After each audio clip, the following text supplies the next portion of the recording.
안녕하세요. 땅땅땅입니다.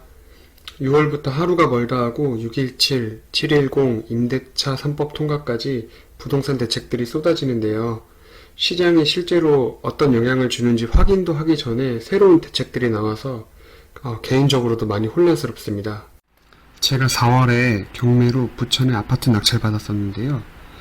그때만 해도 부천은 비규제 지역이었는데 6월 대책으로 규제 지역으로 지정되고 또 내년 6월까지 안 팔면 양도세 엄청 올라가고 전세를 받으려고 하니까 임대차 3법 적용된다고 하고 이게 좋고 나쁘고를 떠나서 이거 대책 자체에 대한 팩트 체크하기도 너무 버거운데 이런 게 연타로 나오니까 진짜 혼란스럽더라고요. 이렇게 혼란스러운 상황에서 문득 이런 생각이 들더라고요. 결국 이런 20번 이상의 고강도 부동산 대책은 결국 목표는 집값을 안정화시키겠다는 거잖아요. 그런데 과연 집값이 잡힐까? 앞으로는 어떻게 되나? 이런 본질적인 의문이 들기 시작했어요. 그래서 제 나름대로의 논리로 이건 지극히 제 개인적인 의견을 이제 말씀드리려고 해요. 결론부터 말씀드리면 집값은 잡히지 않을 것 같고요. 이제 왜 그런지 하나씩 이제 설명을 해보겠습니다. 조금 두서없어도 끝까지 잘 들어주시기 바랍니다. 먼저 지금까지 20번 이상의 이 부동산 대책들의 목표를 한번 다시 살펴볼게요. 목표는 하나겠죠. 주택가격 안정인데 이 주택가격에 대한 주택을 좀 더 구체적으로 살펴보면 전국에 있는 주택이 아니겠죠. 서울 수도권에 있는 아파트 가격 안정. 그래서 서울 수도권의 주요 지역의 아파트 가격 상승 원인이 뭐냐? 여러 가지 이유가 있겠지만 그 중에 하나를 이제 한 축을 본다면 주요 지역에 재건축 사업이 돼서 새로 생기는 아파트들이 분양가가 너무 높다. 그래서 이걸 좀 통제를 해야 된다라고 판단을 했어요. 그래서 분양가 상한제 시작하고요. 또 재건축 사업 승인을 강화해서 실질적으로 재건축 사업이 사업성이 떨어지게끔 이렇게 좀 강화를 했고요. 분양권 거래를 하지 못하게 전매 제한을 했고 또 분양 이후더라도 실거주 기간을 늘려서 바로 팔지 못하게 이렇게 강화를 했습니다. 그러다 보니 당연히 아파트 공급이 부족해지겠죠. 그리고 사람들이 원하는 신축 아파트 공급은 더욱 부족해지고요. 그리고 수요 부분에서도 살펴볼게요. 주택을 살려는 이 수요자들한테 가장 중요한 거는 이제 대출 한도거든요.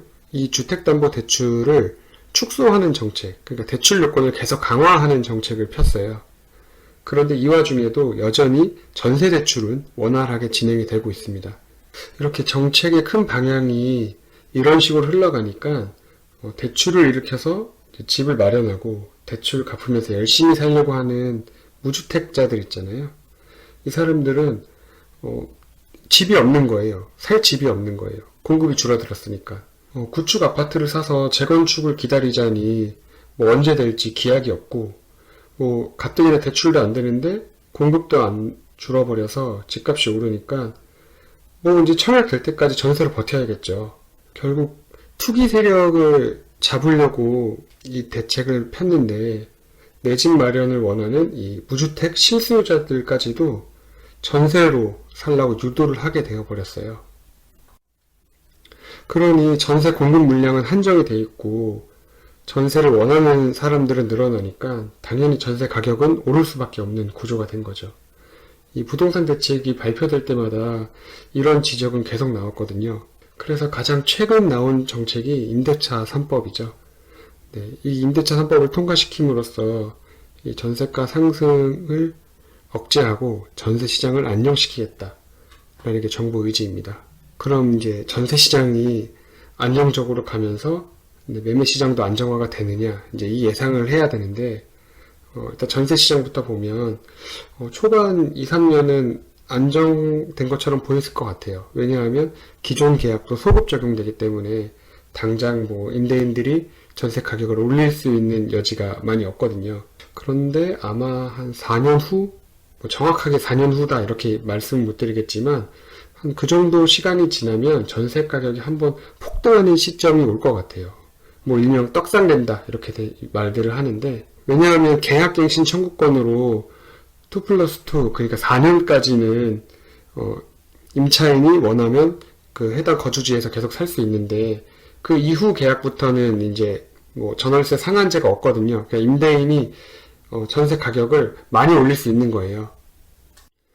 아마 그런 시기가 한 번에 몰려서 찾아올 거다, 이제 라고 예상이 되고요.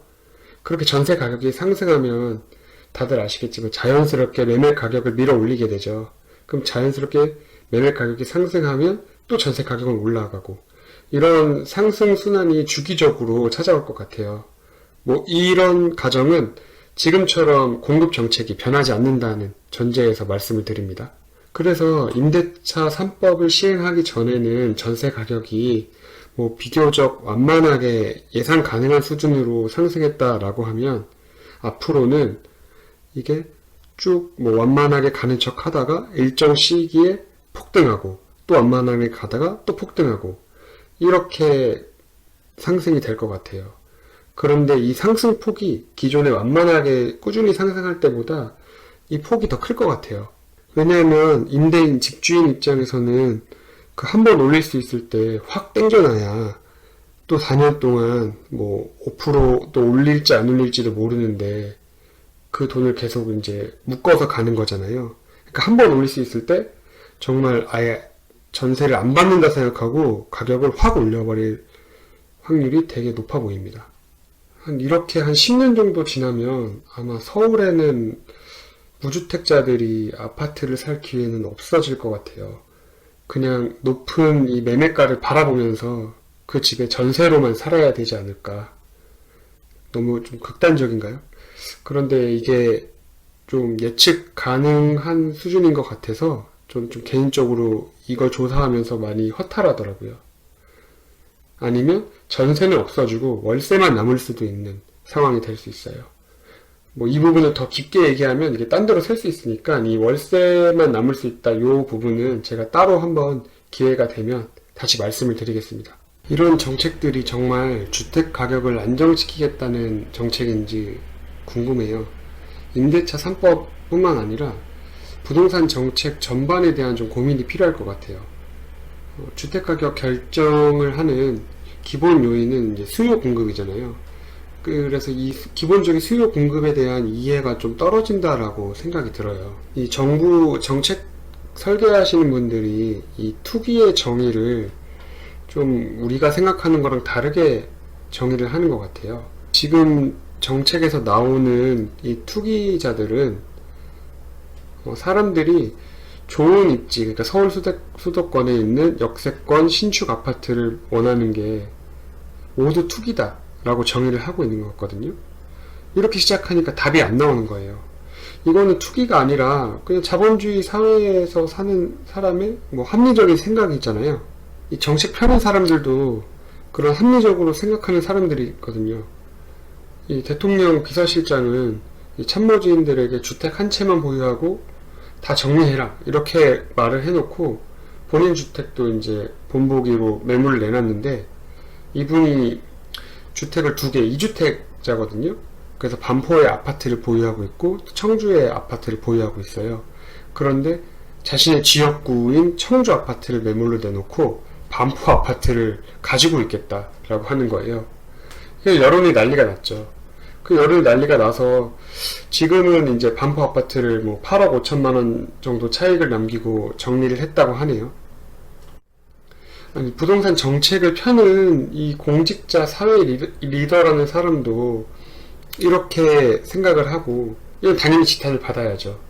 근데 이 비서실장 노영민이라는 개인의 입장으로는 이 선택은 되게 합리적인 의사결정이거든요. 반포 아파트를 보유하려고 하는 거는. 그렇지 않나요? 저 같아도 이 둘 중 하나 선택하라 그러면 반포 아파트 선택할 것 같은데. 제가 여기서 이 얘기를 하려는 건 이 사람이 나쁜 사람이다 이 말을 하려는 게 아니고, 좀 이해할 수 없는 부분이 정책을 짜는 본인들도 이렇게 합리적으로 선택을 하는데 대중들은 이렇게 합리적인 의사결정을 안 할까? 라고 이렇게 생각을 안 해본 것 같아요. 개인의 합리적인 의사결정을 인정하고 거기에 맞춰서 정책을 설계를 해나가야 되는데, 이걸 너무 좀 일을 어렵게 만드는 것 같다라는 생각이 들어요. 그러니 뭐 기본적인 정의가 잘못되어 있으니 부동산 대책이 뭐 엉뚱하게 나오고 나와도 잡히지 않는 거죠. 그러면 이제 어떻게 해결할 수 있냐? 이제 이 부분을 얘기를 해볼게요. 뭐 되게 교과서적인 얘기지만 뭐 부동산 정책이라는 게 뭐 그렇겠죠. 집 없는 무주택자들이 열심히 일해서 돈 모으면 내 집 마련할 수 있다. 그러니까 뭐 100% 할 수 있다 이게 아니고 할 수 있다라는 희망을 계속 유지하게끔 해줘야 되는 게 정부의 역할인 것 같아요. 그러면 이게 말이 쉽지 그걸 구체적으로 어떻게 해야 되는데 라고 물어보시면 일단 정책이 일관되게 가야겠죠. 일관된 정책으로 주요 입지에 계획적으로 주택을 계속 공급을 해줘야 돼요. 그래서 주택 가격이, 그러니까 주요 입지의 주택 가격이 이렇게 한 번에 폭등하는 게 아니라 우리가 예상 가능한 수준으로 안정적으로 상승할 수 있게끔 유도를 해야 된다고 생각해요. 여기서 제일 중요한 단어는 안정적 상승이에요. 이 안정적 상승이란 말이 이 정책의 기본 방향이 되는 단어라고 생각이 되는데, 지금 정부는 주택 가격을 억제하고 아니면 오히려 더 내리려는 정책을 펴고 있어요. 그런데 근본적으로 우리가 조금만 더 생각을 해보면 주택 가격 상승은 막을 수 없거든요. 특히 입지 좋은 서울은 더 그렇겠죠. 이게 물가 상승을 막을 수 없는 거랑 똑같아요. 오히려 경제적으로는 안정적인 물가 상승, 그러니까 인플레이션이 안정적으로 되면 이건 그 사회의 경제가 건강하다라고도 해석을 하잖아요. 주택도 하나의 물건 재화니까 가격 상승은 당연한 거예요. 그리고 부동산, 땅이라는 거는 이 재화가 한정되어 있잖아요. 그러니까 한정된 자원이니까 가치가 오르는 건 당연하거든요. 그래서 이 주택 가격 상승 자체를 부정하면 안 되고 이 가격 상승을 인정은 하되, 우리가 무주택자들이 이 근로소득이 올라가는 것보다 주택 가격이 너무 가파르게 올라가지 않게 이걸 조정해주는 역할을 이제 정부가 해줘야 되는 것 같아요.